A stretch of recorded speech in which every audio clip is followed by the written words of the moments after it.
पूर्णिया ने रंगभूमि मैदान में तहरीके बेदारी कॉन्फ्रेंस का आयोजन हुआ, जहां पूर्णिया के करीब 25,000 मुस्लिम समुदाय के लोग शामिल हुए।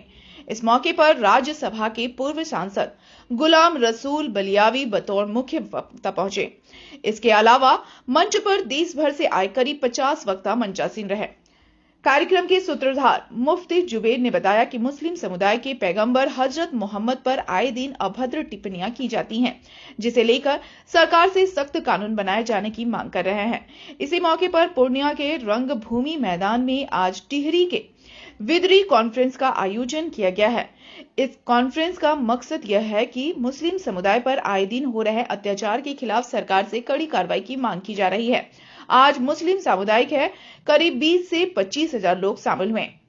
मौके पर गुलाम रसूल बलियावी ने बताया कि इस इदारे की शुरुआत 14 दिसंबर 2022 को हुई थी, जिसका मुख्य उद्देश्य है कि मुस्लिमों के पैगंबर हजरत मोहम्मद तथा किसी भी मजहब के महानुभाव या फिर जिससे लोगों की आस्था जुड़ी हो, उनके खिलाफ जो भी अभद्र टिप्पणी करता है उसे सरकार सख्त से सख्त सजा दे। उन पर देशद्रोह का मुकदमा दर्ज हो। आए दिन मॉब लिंचिंग होता है। राह चलते मुस्लिम युवकों को आतंकवादी कहकर गिरफ्तार कर लिया जाता है, लंबे समय तक जेल में रखा जाता है। जांच एजेंसियों के पास कोई भी सबूत नहीं होता। कोर्ट दशकों बाद रिहाई मिलती है। वक्फ बोर्ड का मसला सरकार लेकर आती है। सरकार को बता देना चाहते हैं ये जमीन हमारे बाप दादाओं की है, किसी मुगल की देन नहीं है, न ही सरकार इसका मालिक है। लोकतंत्र में जो हक अधिकार मिला है उसके खिलाफ सरकार कुछ कदम उठाएगी तो हम लड़ने को तैयार हैं। ये कॉन्फ्रेंस उसी का टेलर है।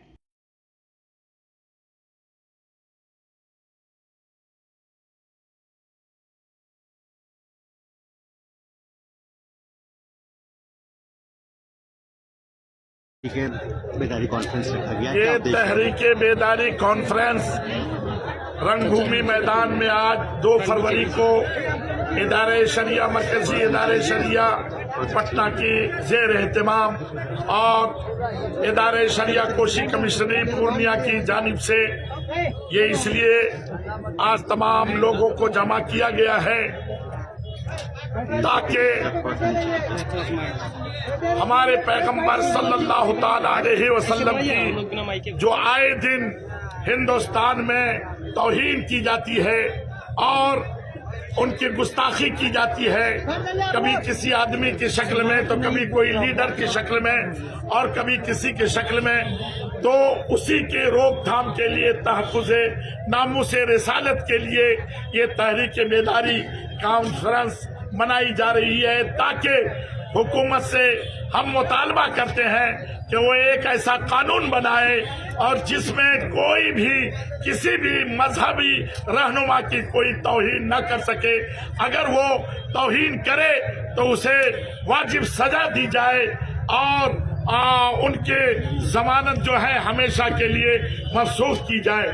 और उनके बाद दूसरा ये कि इस तहरीक का ये है कि मुसलमानों की इज्जत आबरू जान और माल की हिफाजत की मुस्तहकम इक़दाम किया जाए ताकि हम मुतमईन होकर जिंदगी गुजार सकें। हमारा ये पैगाम है कि खुद जियो और दूसरे को जीने दो। हम मुसलमान हैं, हम अमन शांति चाहते हैं, इसलिए ये चाहते हैं कि किसी किस्म के कोई मुसलमान नौजवानों को का तकलीफ न पहुंचाया जाए।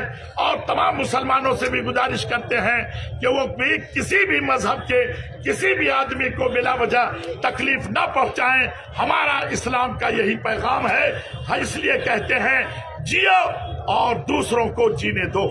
कहाँ से शोहरा इकराम आए हैं? यहाँ बहुत दूर से मरकजी इदारे शरिया पटना के तमाम अरकान और तमाम उलमा और इनके जितने भी चाहने वाले और इनसे मुंसलिक हैं, सब के सब बहुत दूर दूर से, कोई जो है कलकत्ता से, कोई बम्बई से, तो कोई मुरादाबाद से, जैसे अमीन शरीयत हजरत अल्लामा मौलाना अब्दुल मन्नान साहिब कलीमी ये मुरादाबाद रहते हैं और उलमा इकराम मुख्तलिफ जगहों से यहाँ तकरीबन ये देख रहे हैं आप कि मेरे ख्याल से 50 से ज्यादा उलमा होंगे।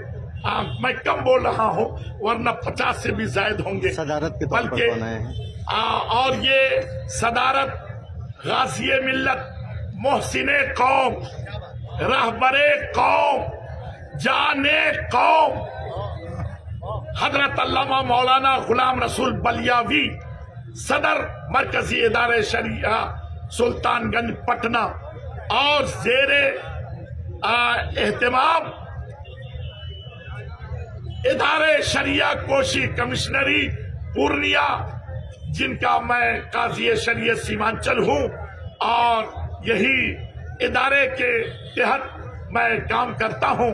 और ये जो आज आप लोग देख रहे हैं, ये सब के सब इदारे शरिया कोशी कमिश्नरी पूर्णिया और पटना, ये सबसे मोहब्बत करने वाले हैं और अपने नबी के नाम पर आए हैं।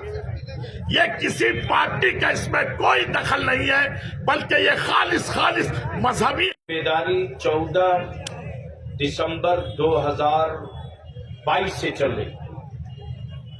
इसका एजेंडा है कि आका करीम सल्लल्लाहु अलैहि वसल्लम के साथ साथ किसी भी मजहब के महान भाव और जिनमें लोगों की आस्था हो, किसी के भी धर्म के मजहबी रहनुमा के खिलाफ अगर कोई गुस्ताखी या अभद्र टिप्पणी करता है तो उस पर देशद्रोह का मुकदमा होना चाहिए।